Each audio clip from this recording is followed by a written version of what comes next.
Любители на историята, това трябва да го чуете. Потопете се в загадките на древен Египет. Представете си златните пясъци на Гиза, а там, на хоризонта, се издигат огромните пирамиди.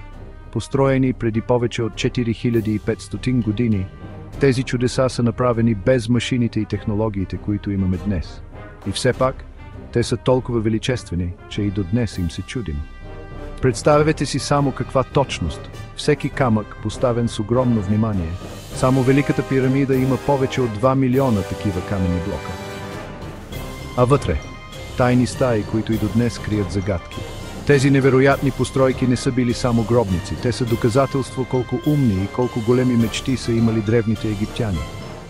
Така че следващия път, когато видите някой висок небостъргач и му се възхитите, спомнете си за пирамидите. Те са първите велики творения, които показват колко големи могат да бъдат човешките мечти и желанието да създадеш нещо уникално. Величието на фараоните, изкуството на пирамидите. Потопете се в историята и нека удивлението да започне.